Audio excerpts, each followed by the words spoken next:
Are you working on your author career but struggling to get that first book published? Does the goal of being an author seem too lofty? Or thoughts of having multiple books and making a full-time living are as fantastical as living in Cinderella's castle? Welcome to Discovered Wordsmiths, a podcast where aspiring authors can be heard.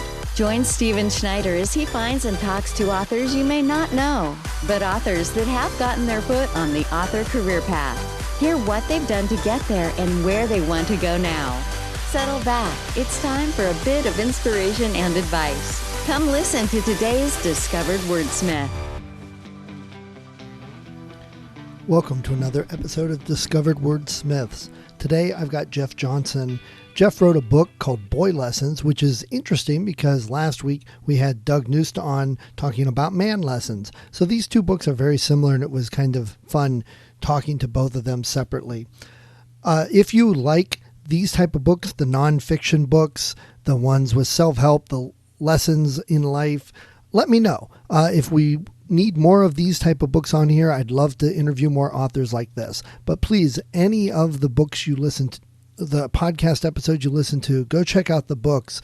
Let the authors know where you found it. Let them know what you think of the books. These authors need some support, and that's what we do. So now, listen to Jeff. Here we go. Well, Jeff, thank you for coming on the podcast and talking to me today. It's great to have you. Yeah, thank you, Stephen. I'm glad to be here from a distance. Right, yeah, aren't we all? So before we get into your book, why don't you tell us a little bit about who you are, where you're from, a bit about your background, and some stuff you like to do besides writing? Sure. So I'm a lifelong Minnesotan, save for a few years in Chicago and Washington, D.C., but I was born and raised in rural Minnesota and came back here about 25 years ago after I got married to my college sweetheart, who's also from Greater Minnesota, and we've been in the Twin Cities now for that whole time. We've got two boys who are the subject of the book that we're going to talk about. Thor is 22, I believe, and Rolf is 19. And we have an 11-year-old bulldog who's kind of probably counting down his last months, hopefully not his last weeks, but he's been a part of our family for a long time. My background professionally is as a lawyer. I practiced employment and labor law, both for a large corporation called Cargill and a couple of law firms in Chicago and here in Minneapolis.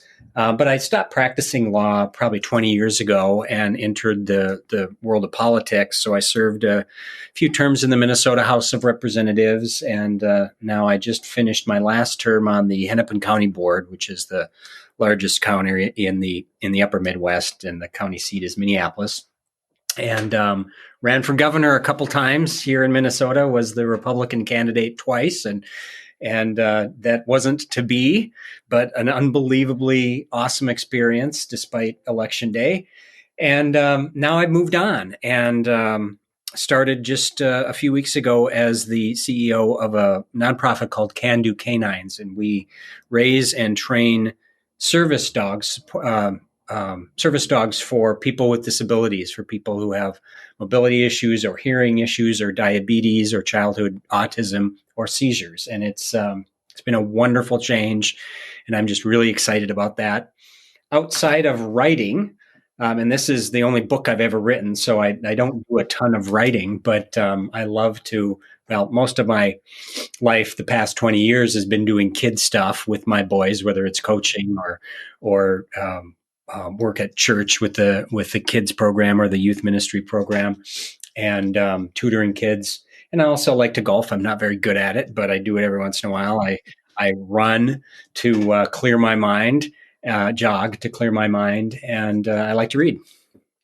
Nice. Well, we're going to come back and touch on some of those topics in this part and then the next part, because I want to hear more about the canine business. But before we do that, so your book is called Boys Stuff. Is that correct? Boy Lessons. Boy Lessons. I'm sorry. Yep. The last guy. Okay. Boy Lessons. So before we talk about the actual book, why did you choose to write about this book, and what got you into wanting to write? Well, the wanting to write piece was really it was almost a response to my decision to leave politics. So in 2018, I was on the ballot, November 2018, for governor, and lost that race, and knew after that, which was my second race for governor, that it was time to move on from politics. That's I think one of the biggest problems people in politics have is that they don't recognize when it's time to leave, and it was time for me to leave. So I had 2 years to figure that out because I had 2 years left on my term on the county board, which was nice. And so I started looking around for, something that would be meaningful to me. And at the same time decided, if I've always wanted to write a book, I think most people would probably say that. And I knew that if I was ever going to do it, that would be the time, because once I started something new, your life kind of gets overtaken by that. So that's when I decided, in the next year and a half, essentially, I'm going to write a book. And that's when I started. And it took me quite a while because I just did it in little fits and starts. The reason I wrote this book, regarding, what I've learned from raising two boys and, coaching kids and tutoring kids, boys, it's amazing to me how every boy is so unique, but so similar in the challenges that they present us as parents. And I say that just because, a lot of our friends, my wife and my friends, are parents of my kids' friends. And so they are going through the same phases and the same ages that we are or were at the time. And when we were honest with each other as parents, as well as along with sharing those stories about how great your kid is, you'd share stories about the difficulties that they were causing you and the stresses that they were causing you and the disappointments that they were causing you. And they're all the same. Obviously some are more severe when it comes to those disappointments or frustrations than others, but they all go through the same sorts of anxieties that are totally irrational. And they all go through that same period of selfishness and self-centeredness before they graduate from high school. And, there are just so many things that are similar about them. And I wanted to write the book just to share with other parents so that they know they're not alone, because every parent is going through this same thing, no matter what they tell you when you're talking right. to their kids. And I love that. So you took your personal life experiences for the moment and turned it into a book to help others, which you could have made the choice to do that about politics, how to survive in politics, or how to survive as a lawyer or anything. Why did you choose this as the thing you wanted to write about? Because instead of those, this was easy.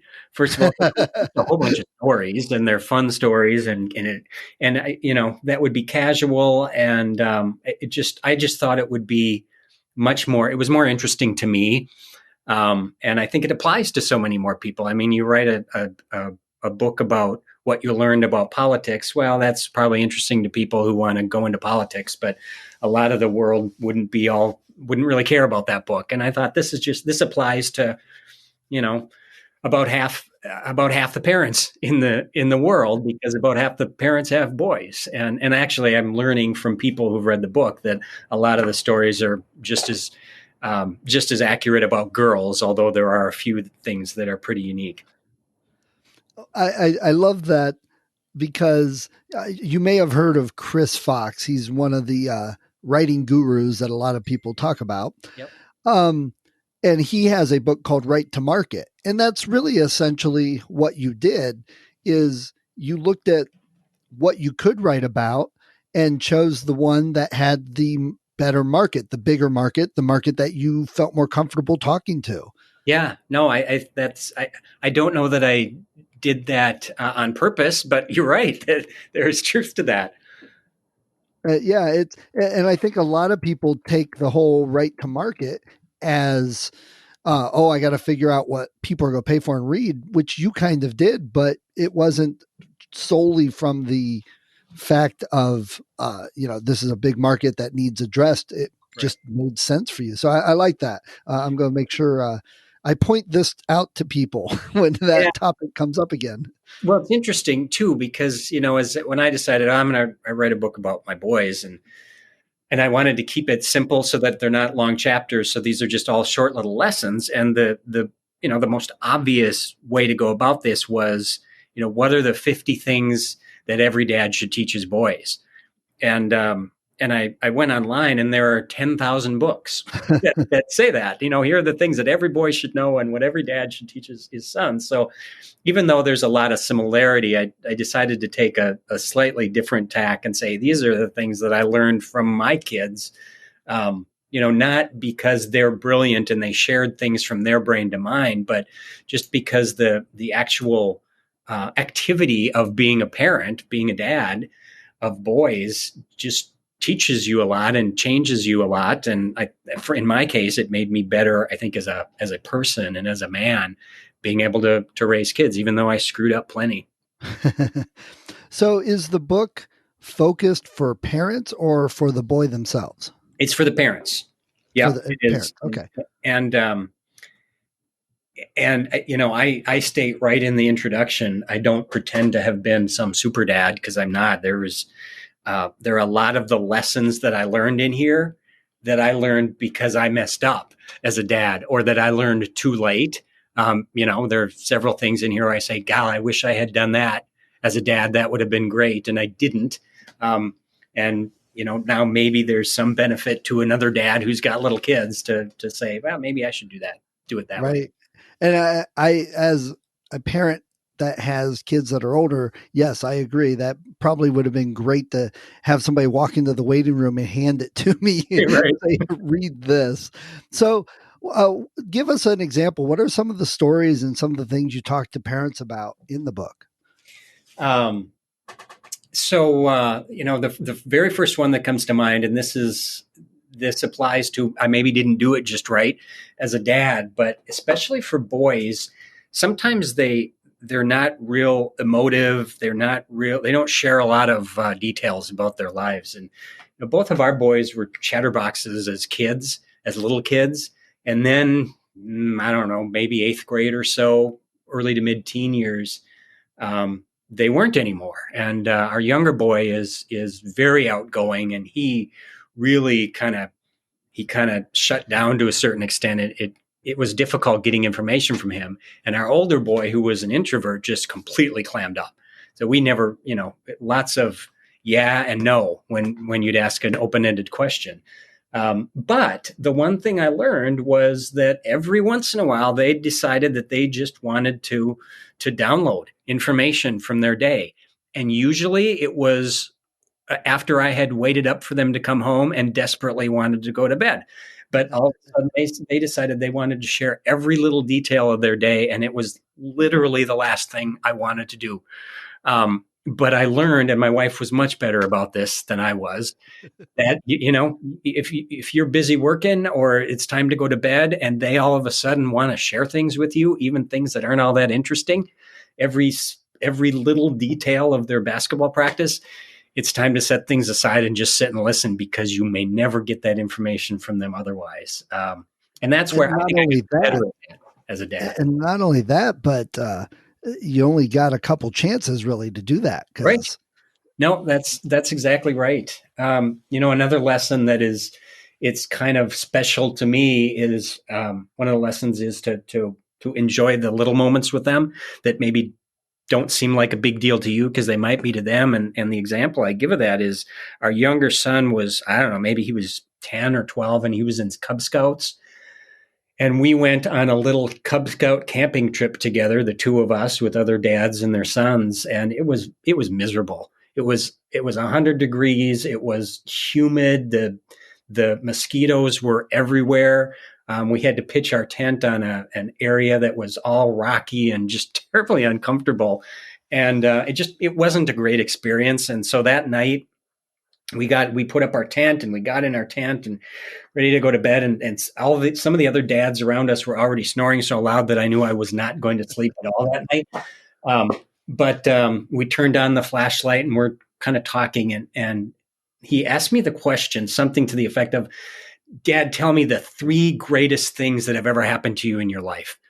And so it came up, I don't even remember what the 3 were, because I was anticipating what he was going to say.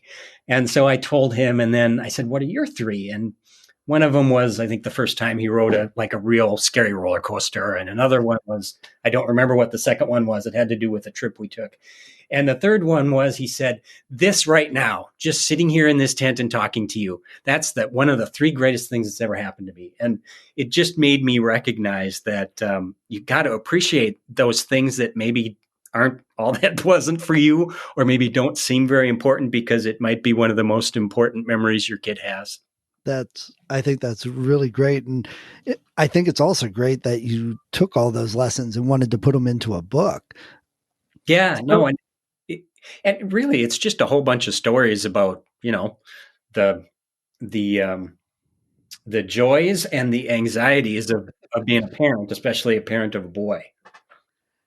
I was going to ask that, is it more stories and less like lessons and teaching? It's kind of a mix of both. I treat them, I think there's 55 lessons in there. So each one is describes a lesson, but usually there's a story or two to go along with it. And what I've heard from people who have read it is that the stories are meaningful to them because they see their own kids in so many of these stories. Because again, they are all so similar in what they go through over, 18 or 20 years. Right. And I am learning as a dad of a 22 and a 19-year-old that it doesn't necessarily get simple once they start to grow up. Oh man, I was thinking that as you were talking. My wife and I, we've got 6, and 5 of them are over 18, and it doesn't really change. It doesn't get simple. That the first time they have to set a doctor appointment and go fill out the paperwork or go to a job interview, they're in your face like, oh my God, what do I do? What do I do? No, that's very true. And our older son just graduated from college a couple months ago, and so now he's in the whole job search process, and he's back home, living with us for probably a few months till he finds something. And yeah, you just realize they're not completely developed in their brains yet, especially boys, even at 22. Right. And how many country songs are about guys after their father passes wishing they could just ask him one more thing, Yeah. Yep. No, that is so true. So did you publish this yourself, or did you get an agent and a publisher? No, I did it myself. I tried to. I didn't even pitch it to anyone because I talked to some people who knew the business, and they said, you can try that, but it's going to be hard. And I really wanted to get it written and done and out before I started my new job on January 1st. So, an 8, 10, 12-month process wasn't realistic for me. So I just decided to do it on my own, got the help of a professional editor and hired her. She was great. And did hire somebody to do the cover design and the interior design. So, spent a couple $1,000 in the end. And then another person who helped me kind of navigate Amazon and all the other things that I had to do, which can be a little daunting, I think, if you don't have a bunch of time. Right. So it's been out for how long? 6 weeks, 7 weeks. It was not too long. Beginning of November that I put it out. Okay. And what type of feedback have you been getting from readers? I've been getting great feedback. I mean, the reviews on Amazon, there aren't a ton of them, but there's 20 or 25, and they've all been just really positive. And some of those reviews are from my friends and family, but when I started getting ones from people I'd never heard of, that actually meant something to me. It wasn't just someone being nice because they knew me. Right. And I'm on, it's called Discovery or Readsy or something like that. And that got a really great review with 5 stars, and somebody, put some real effort into writing it. It's just been really positive. And I think it is because people, again, they're seeing their own kids in these stories, and the stories, I mean, I try to show a little humor and humility in it. And I think people appreciate that because, everybody's got great kids, or almost everybody has great kids. And mostly you hear about how great those kids are, and people don't often share the anxiety that goes with it and where they mess up. And I think people appreciate seeing that. And by the way, I did let both of my boys read this before I actually submitted it, and they both had veto power over everything, and didn't choose to change anything. So I appreciated that. Oh, nice. Good. So it's available on Amazon. Do you have it anywhere else available? Yes, there's a site called itascabooks.com that is selling signed copies for the same price. And then I'm pretty sure it's on most of the other sites as well, Barnes and Noble, and I think it's on Apple Books, because I went through Ingram. So I think they kind of put it out far and wide. So you've got this available ebook and print. Yes. Yeah. Do you find it's selling better one or the other? Yeah. Many more print copies than ebook. Not even close. And why do you think that is? I have no idea other than for me. I mean, maybe there's just a lot of people like me 10, 15 years ago, whenever it was that I, got my iPad and started deciding I was going to do ebooks. It just wasn't the same.